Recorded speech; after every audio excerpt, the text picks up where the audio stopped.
자, 여러분 안녕하세요. 반갑습니다. 문득 이런 생각이 들더라고요. 우리가 부자가 과연 될 수 있을까? 재테크 잘하든지 아니면 뭘 하든지 돈을 열심히 모으면 부자가 될 수 있을까? 노후에 대한 대비가 잘 될 수 있을까? 이런 것들 한편으로 이렇게 해야 되지 않을까라는 생각이 들어서 오늘 이 영상을 찍게 됐습니다. 자, 그러면 우리가 부자가 될 수 있을까? 하는 그 얘기부터 한번 시작해 볼까 해요. 부자가 될 수 있는 방법은 앙드레 코스톨라니는 이렇게 얘기를 했습니다. 세 가지. 사업에 성공하거나, 이미 부자인 사람과 결혼하거나, 투자에 성공하거나.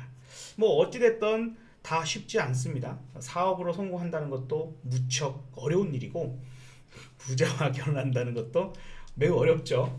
투자의 성공도 쉽지 않습니다. 그래도 그나마 가능성은 사업 성공보다 또 부자와 결혼하는, 재벌과 결혼하는 것보다 조금은 더 노력에 의해서 가능하지 않을까라는 생각도 들기는 하네요. 자, 우리가 그러면 월급쟁이 얘기가 없잖아요.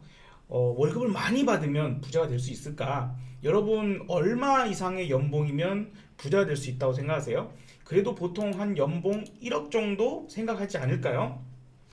자, 연봉 1억이면 우리가 국민연금, 뭐 건강보험료, 근로소득세 이런 것들을 빼고 나니까 1년에 실제 수령할 수 있는 금액이 7,900만 원 정도 되네요. 월 환산하니까 658만 원 정도를 받을 수 있습니다. 이 돈을 비현실적으로 한 푼도 안 쓰고 다 모은다. 뭐 이러기나 어렵겠죠. 그래서 뭐 혼자 살면은 물론 100만 원 갖고도 살 수도 있고 200만 원 갖고 살 수도 있겠지만 가정이 있을 테고 부부가 뭐 같이 벌 수도 있겠지만 자녀가 한 명 정도 있다고 하면 그래도 연봉 1억 어쨌든 1억의 어떤 돈을 번다라고 했을 때에 650만 원의 실수령을 한다? 한 350은 쓰지 않을까요? 자, 그러면 한 달에 나머지 300만 원씩 모은다고 쳐보죠. 모은다고 쳐봅시다. 그러면 연봉 1억자가 10억의 자산을 모으기 위해서 얼마나 시간이 걸릴까? 계산해 보니까 333개월이 걸려요. 333개월. 그러면 연으로 따지면 약 27년, 30년 뭐 될까 말까 할 수 있겠습니다. 뭐 더 아끼면 나을 수 있겠고.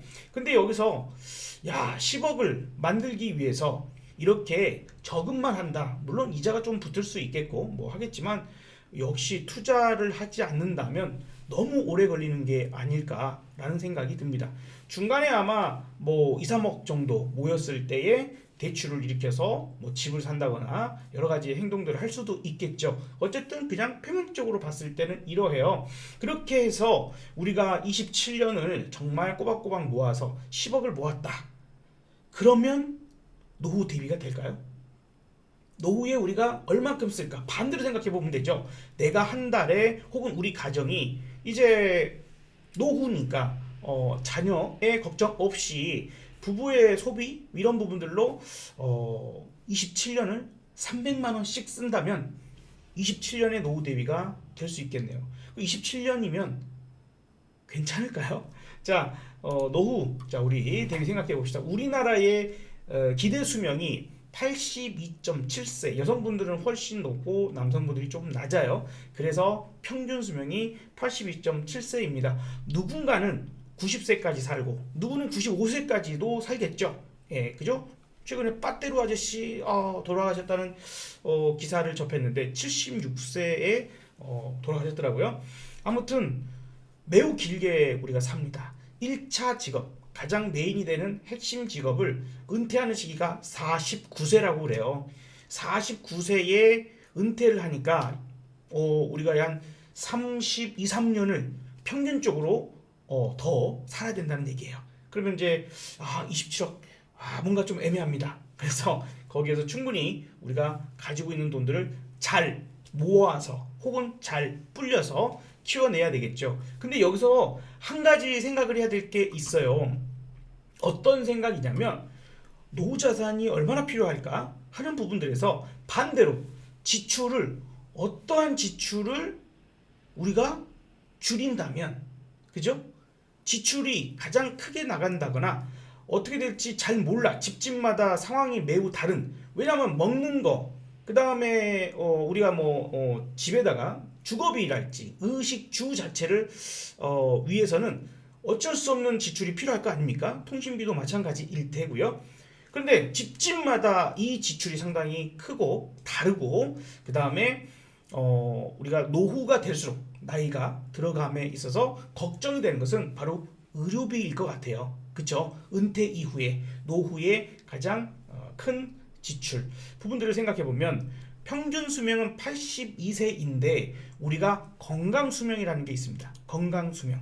건강 수명은 우리가 병원에 입원하지 않고 우리가 활동할 수 있으며 어떤 질병이 있을 수 있지만 일상생활을 원활하게 활동할 수 있는 그런 나이인 것 같아요. 나름 건강할 수 있는 나이, 이게 73세 정도입니다. 그러니까 약 우리가 9년 동안을 병원 신세를 지면서 병원에 입원할 수도 있고 아니면 통원 치료를 받을 수도 있고 큰 수술을 할 수도 있어요. 이런 부분들이 우리가 노후에서 가장 걱정되는 부분 중에 하나잖아요. 그쵸? 이 건강 수명이 73.1세다. 예, 물론 2019년도 기준이긴 합니다. 그러면 뭐가 제일 중요하다는 생각이 어떻게 드시나요? 노후 자산 다시 생각해 봅시다. 우리가 이제 많이 벌어서 잘 모아놓고 잘 쌓아놓는 것도 중요한데요. 노후에 이 지출을 가장 크게 줄이는 게 최고의 노후 대비가 되지 않을까라는 생각이 들어요. 바로 뭡니까? 건강이죠. 건강. 정말 미국이나 다른 나라들 보면 미국도 요즘에는 그 건강 수명이 많이 줄어들었다고 해요. 하지만 우리나라보다는 훨씬 더 장수를 하면서도 건강하게 살아가는 그런 국가들이 있습니다.